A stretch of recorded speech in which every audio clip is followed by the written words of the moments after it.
आज मंत्रिपरिषद में 25 एजेंडों पे सहमति दी गई। सर्वप्रथम शिक्षा विभाग का प्रस्ताव पर मंत्रिपरिषद में स्वीकृति दी गई, जिसके अंतर्गत तो बिहार राज्य विद्यालय अध्यापक नियुक्ति स्थानांतरण अनुशासनिक कार्रवाई एवं सेवा शर्त संशोधन नियमावली 2023 है, जिसके अंतर्गत वर्तमान में शिक्षक बहाली की प्रक्रिया चल रही है, उसमें एक परिवर्तन किया गया है। पूर्व में जो नियमावली में प्रावधान था कि केवल बिहार के निवासी ही इसमें अपना आवेदन दे सकेंगे, उस प्रावधान को संशोधित करते हुए अब भारत के नागरिक इस के अंतर्गत अपना आवेदन दे सकेंगे। इसका मतलब बिहार छोड़ के अन्य राज्यों के भी जो अभ्यर्थी हैं, जिन्होंने पात्रता पूरी कर ली है इस नियमावली के अंतर्गत, वे इस परीक्षा में भाग ले सकेंगे। इसका मतलब यह है कि अन्य राज्यों के जो भी हमारे जो कैंडिडेट्स हैं जो इसकी पात्रता रखते हैं, वे अब इस परीक्षा में भाग ले सकेंगे और इस राज्य में शिक्षक बन सकेंगे। तो ये एक संशोधन है जो मंत्रिपरिषद ने स्वीकृत किया है। दूसरा, खाद्य उपभोक्ता संरक्षण विभाग का प्रस्ताव था, जिसके अंतर्गत स्मार्ट पीडीएस को लागू करने का राज्य सरकार ने निर्णय लिया है। आपको जानकारी होगी कि स्मार्ट की जो पीडीएस कार्ड है, जो जन वितरण प्रणाली का कार्ड है, उसका प्रयोग कोई भी जो धारक है वो देश के किसी भी पीडीएस से अपना खाद्यान्न ले सकते हैं, ये प्रावधान था। तो इसी को लागू करने के लिए जो स्मार्ट पीडीएस व्यवस्था है, सॉफ्टवेयर है, और जो इसकी पूरी एंड टू एंड कंप्यूटराइजेशन है, दुकान से लेकर कस्टमर तक, उसको लागू करने का निर्णय लिया है। यह केंद्र प्रायोजित योजना है और 60-40 के अंतर्गत यह इसकी फंडिंग है और राज्य सरकार को इसमें 63.07 करोड़ इसमें राज्य का राजस्व होगा। तो स्मार्ट पीडीएस लागू करने का निर्णय लिया है। लागू है, लेकिन इसका जो सॉफ्टवेयर है, जो इसकी व्यवस्था है, सॉफ्टवेयर जो स्मार्ट पीडीएस का जो स्कीम है, जो सॉफ्टवेयर है एंड टू एंड कंप्यूटराइजेशन है, उसको लागू है। पहले तो मतलब नीतिगत निर्णय तो है ही कि कार्ड को लेकर आप कभी भी कहीं किसी राज्य में आप इस्तेमाल कर सकते हैं, लेकिन जब तक आपका जो कार्ड है उस सिस्टम के अंतर्गत या सॉफ्टवेयर में उपलब्ध नहीं रहेगा तो आप किसी अन्य राज्य में नहीं यूज़ कर सकते हैं। तो यह व्यवस्था अब लागू कर दी गई है। कब से सर? सॉफ्टवेयर इम्प्लीमेंट हो गया तो सब डेटा एंट्री होगा, ये सब होगा। तो मंत्रिपरिषद ने निर्णय लिया है कि इस राज्य में इसको लागू किया जाए। पशु एवं मत्स्य संसाधन विभाग के 3 प्रस्ताव थे। इसमें देसी गाय को प्रोत्साहन देने के लिए, देसी गाय राज्य में देसी गाय को प्रोत्साहित करने के लिए एक योजना राज्य सरकार ने स्वीकृत की है। यह 7 निश्चय 2 के अंतर्गत है। इसमें 37,05,45,000 रुपये व्यय होंगे और इसके अंतर्गत 2 गाय, 4 गाय, 15 गाय और 20 गाय देसी नस्ल के गाय एवं बाछी पर साहिवाल, गिर और थारपारकर, ये 3 है। साहिवाल, गिर और थारपारकर ये देसी वैरायटी हैं। तो देसी गाय में अनुदान दिया जाएगा। देसी गाय में जो 2 गाय है उसमें 50% अनुदान दिया जाएगा और अनुसूचित जाति, जनजाति और अति पिछड़ों को 75। 4 में वही दर होगा 50-75। और उसके बाद जो 15 और 20 गाय का है उसमें 40% होगा सामान्य वर्ग के लिए और 40% अनुसूचित जाति, जनजाति और अति पिछड़ा। तो 40% है 15 और 20 का, और 2 और 4 गायों के लिए 50 और 75 है। तो ये एक महत्वपूर्ण योजना है जो स्वीकृति दी गई है। राज्य में जो मीठापुर में जो रिसर्च सेंटर है, अनुसंधान केंद्र है, मत्स्य अनुसंधान केंद्र, उसको निर्माण के लिए 54,35,31,000 रुपये की स्वीकृति दी गई। इसके अंतर्गत मीठापुर में आपका मछली का रिसर्च सेंटर स्थापित होगा। साथ ही साथ जो मछुआरों को प्रशिक्षण है वह भी इसी में कार्यरत होगा। राज्य में मत्स्य विकास को सुचारू रूप से चलाने के लिए जो अभियंता हैं विभाग के, उनकी शक्तियों में परिवर्तन किया गया है। सहायक अभियंता पहले 1 लाख तक तकनीकी स्वीकृति देते थे और 25 लाख तक स्वीकृति दे पाएंगे। कार्यपालक अभियंता 3.5 लाख का था और 50 लाख तक तकनीकी स्वीकृति दे पाएंगे। कृषि विभाग की एक योजना है जो बागवानी कार्यक्रमों का राज्य में कार्यान्वित हो रहा था। इसके अंतर्गत 43,59,91,900 रुपये की स्वीकृति दी गई। इसके अंतर्गत जो विभिन्न फसलें हैं बागवानी के, जो फल के, उनमें अनुदान का प्रावधान है। अनुदान की राशि थोड़ी बढ़ाई गई है विभिन्न कैटेगरीज में, और इसके अंतर्गत अनुदान कुछ जगह 75% किया गया है, कुछ जगह 50 किया है। इसमें मुख्यतः जो 35 और 50 पहले अनुदान दिए जाते थे, उसको बढ़ाकर 35-40 में 15 एवं 10% की वृद्धि हुई। तो अनुदान की राशि की वृद्धि हुई है। बड़ी लंबी सूची है, हम किसी को इंटरेस्ट होगा तो मैं उपलब्ध कराऊंगा। और 60, 20 और 20 इस रेशो में दिया जाएगा। पहले 60% दिया जाएगा, फिर 20% दिया जाएगा, फिर 3 किस्तों में दिया जाएगा। तो ये महत्वपूर्ण बागवानी की योजना है जो स्वीकृति दी गई है। मुख्यमंत्री नारी शक्ति योजना, जो पालन घर हैं विभिन्न कार्यालयों में, अब 35% महिलाओं को आरक्षण दिया है। बड़ी संख्या में महिला कर्मी हमारे कार्यालय में हैं। तो हर कार्यालय में पालन घर के स्थापन के लिए जो आवर्ती व्यय है वो 3,16,440 रुपये होगा। अनावर्ती व्यय है जो 5,36,428 रुपये। तो कुल मिला के 8,52,868 रुपये ये पालन घर विभिन्न कार्यालय में जो महिला शक्ति नारी शक्ति योजना के अंतर्गत पालन घर का संचालन, और इसका अनुदान जो है महिला विकास निगम संचालित करेगा। ये एक पालन घर का है। तो हर कार्यालय में पहले बहुत कम था, पहले बहुत राशि में बढ़ोतरी थी। योजना तो पुरानी है तो इसमें बढ़ोतरी की गई है। पहले बहुत ही कम राशि थी। पहले आपकी राशि केवल 24,000 और 18,000, कुल 42,000 थी। तो 42,000 से बढ़ाकर 8,52,868, बड़ी संख्या में अब महिला कर्मी हो गए हैं। तो इतनी कम जो राशि जो 42,000 उसमें संभव नहीं था, इसलिए अब राशि बढ़ा दी गई है। योजना पुरानी है। कृषि जैव प्रौद्योगिकी महाविद्यालय सबौर के अंतर्गत आधारभूत संरचना निर्माण के लिए 72 करोड़ 32 लाख यह प्रशासनिक स्वीकृति दी गई है, और 23-24 में 5 करोड़ की निकासी व्यय की स्वीकृति दी गई है। तो कृषि जैव प्रौद्योगिकी महाविद्यालय सबौर की आधारभूत संरचना राशि स्वीकृत की गई। राज्य में पर्यटकों के लिए जो 3 5 स्टार होटल निर्माण किए जाने हैं, अशोक पाटलिपुत्र अशोक है, आपका बांकीपुर बस स्टैंड है, और तीसरा आपका सुल्तान पैलेस है। तो आपको याद होगा पहले इसकी स्वीकृति दी गई थी, और इसी को काम आगे बढ़ाने के लिए जो आइडा एक्ट है, आधारभूत संरचना विकास सामर्थ्यकारी इनेबलिंग संशोधन अधिनियम 2023 पास हुआ था। बजट सत्र में ये अधिनियम पास हुआ था। तो उसी के आलोक में ये पीपीपी मोड में ये तीनों होटल का निर्माण होगा। तो कि जो पहले ये अधिनियम से पहले कैबिनेट ने स्वीकृत किया था पुराना, तो क्योंकि अधिनियम पास हो गया है, कैबिनेट ने इतना ही निर्णय लिया है कि जो भी कार्रवाई होगी यह आधारभूत संरचना विकास सामर्थ्यकारी इनेबलिंग संशोधन अधिनियम 2023 के आलोक में की जाएगी पीपीपी मोड में।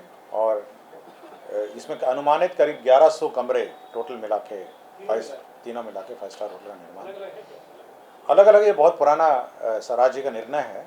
केवल उसमें जो प्रावधान है, किस प्रकार इसका सेटलमेंट होगा, किस प्रकार इसमें पीपीपी का कार्य चलेगा, उसी के बारे में संशोधन हुआ है। और जो इनेबलिंग अधिनियम है 2023 में संशोधन हुआ था बजट सत्र में, उसके आलोक में कार्रवाई की जाएगी। उसमें जैसे 30 साल का एक्ट में प्रावधान था, तो अब 45 साल का पुराना स्वीकृत प्रस्ताव था। तो कितने साल तक उसको सेटल किया जाएगा, इस पर आइडा को शक्तियाँ प्रदत्त हैं। तो इस प्रकार के अनेक प्रावधान है जो इनेबलिंग एक्ट में है, उसके आलोक में अब ये 3 होटल का निर्माण आगे चलेगा। 3 पथों की स्वीकृति मंत्रिपरिषद ने दी है। पहला है केंद्रीय सड़क निधि के अंतर्गत पटना जिला अंतर्गत नौबतपुर शहर रामपुर मचपुरा दुल्हिन बाजार पथ, यह करीब 11,487 किलोमीटर है। तो यह 49 करोड़ 77,70,252। तो यह स्वीकृति यह नाबार्ड के अंतर्गत थी, यह केंद्र सड़क नीति के अंतर्गत है। तो इसके अंतर्गत यह स्वीकृति दी गई है। दूसरा है पथ प्रमंडल दरभंगा अंतर्गत हथौड़ी कोठी से बेहड़ी पथ, ये करीब 5,395 किलोमीटर है और 34 करोड़ 28 लाख 98 हज़ार है। तो ये नाबार्ड के अंतर्गत है, तो ये स्वीकृति दी गई है। दूसरा है पथ प्रमंडल दरभंगा के अंतर्गत ये कमतौल पानी टंकी से सनहपुर श्याम चौक तक वाया बेलवाड़ा कांटी पोखर जहांगीर टोला मेहदी चौक पकट टोला चकोती कलवाड़ा बिदौली चौक पथ, ये करीब 20.466 है कुल लंबाई और 56,93,14,000 रुपये इसमें स्वीकृति दी गई। तो यह 3 योजनाएं हैं जो पथ निर्माण की इसकी स्वीकृति दी गई है। जल संसाधन विभाग में भी 3 योजनाओं की स्वीकृति दी गई है। इसमें पहला है अकाली नाला छाड़ी गंडकी माही गंगा नदी जोड़ योजना। यह नदी जोड़ योजना के अंतर्गत है।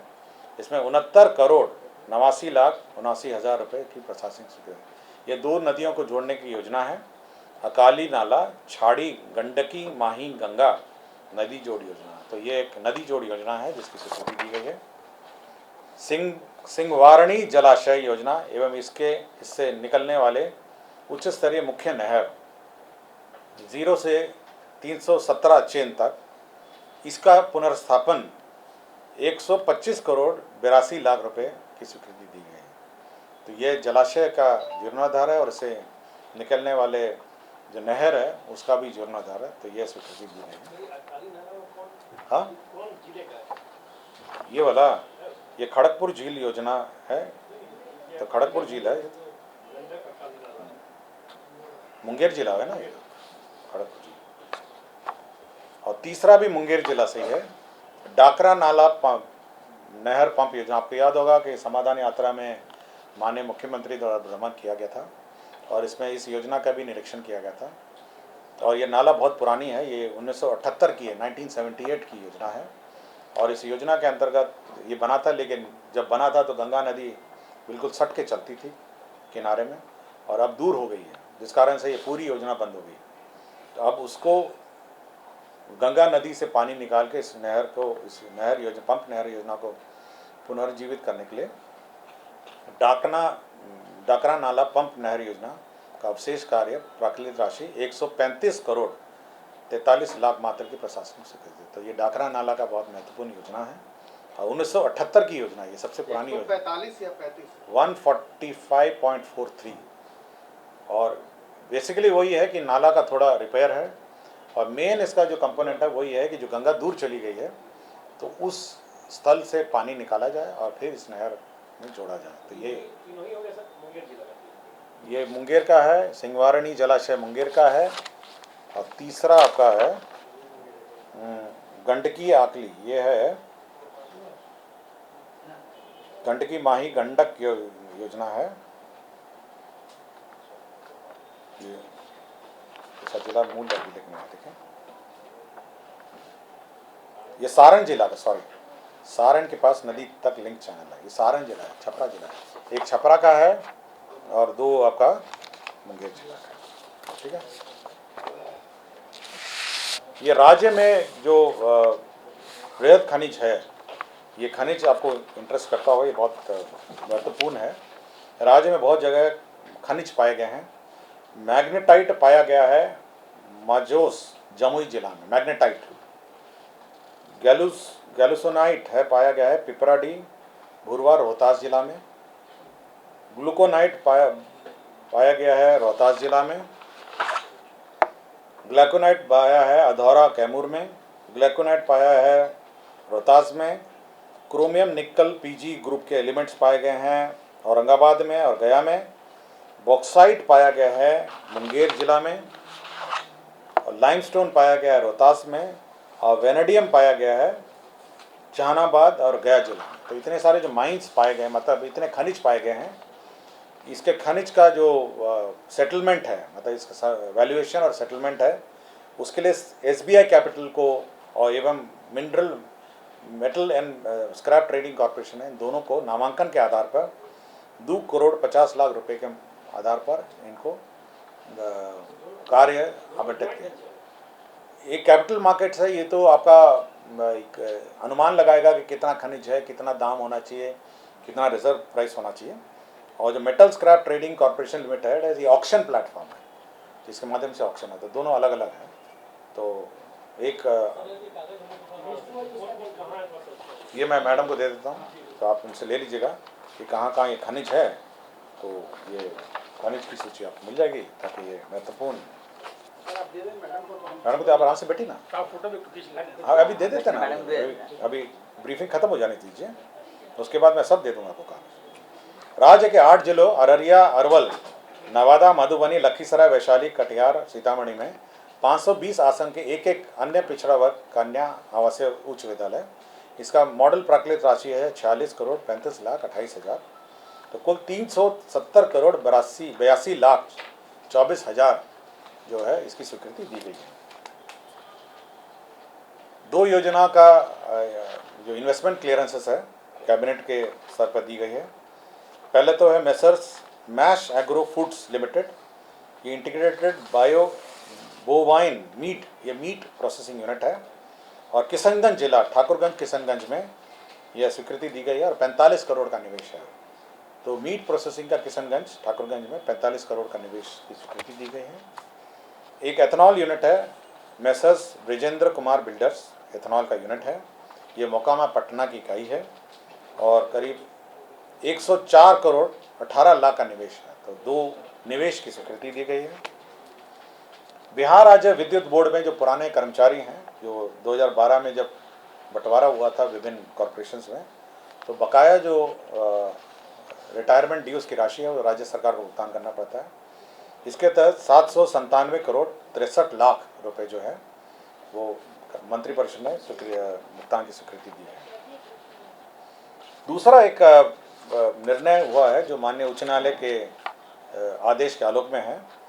जो विभिन्न मुख्यालय के थाने, जो पटना के थाने हैं, उसमें बड़ी पुरानी गाड़ियां हैं, जो जब्त गाड़ियां हैं वो पड़ी रहती हैं, कुछ सड़कों में पड़ी रहती हैं, कुछ थाने के अंदर पड़ी रहती हैं, और कुछ आप देखते होंगे जगह जगह पे रखने की जगह नहीं है। तो माननीय उच्च न्यायालय के आदेश के आलोक में पटना के मौजूद दुजरा दियारा थाना में 18, दुजरा दियारा थाना है, दियारा के कहीं है, करीब 18 एकड़ ज़मीन जो है यह गृह विभाग को आवंटित की गई, मेरे ही विभाग को आवंटित की गई है। और इसके अंतर्गत इन सभी जो जब्त जो वाहन हैं उसको वहाँ रखे जाएंगे, उनको कंप्यूटर में एंटर किया जाएगा, और जब रिलीज़ होना का वहाँ से रिलीज़ होगा तो एक हिसाब किताब इन्वेंट्री रखी जाएगी। और सभी थानों, किसी भी थानों में अब ये जब्त वाहन नहीं रखे जाएंगे, सभी वाहन इसी स्थान पर रखे जाएंगे। इसकी बाउंड्री वॉल होगी, सुरक्षा होगी, और इसको एक हिसाब किताब से रखा जाएगा, ताकि आप थाने में बिल्कुल खाली जगह होगी और ये जब्त वाहन आपको पूरे पटना का मुख्यालय, जहाँ पटना होगा, दानापुर हो गया, फुलवारी हो गया, जितने अगल बगल के थाने हैं, तो 18 एकड़ ज़मीन जो है आवंटित की गई है। पद सृजन का प्रस्ताव है, 2 जगह आया है। पंचायती राज विभाग में क्षेत्रीय कार्यालय में प्रधान लिपिक, निम्न वर्गीय लिपिक हैं, तो करीब 675 पदों का सृजन हुआ है। भूमि संरक्षण निदेशालय में रीस्ट्रक्चरिंग हुआ है और पद सृजन भी हुआ है। इसमें 151 नए पद हैं, 197 पद को समप्रवित किया है। तो यह एक निर्णय है। तो यही 25 एजेंडा हैं जिस पर निर्णय हुआ है।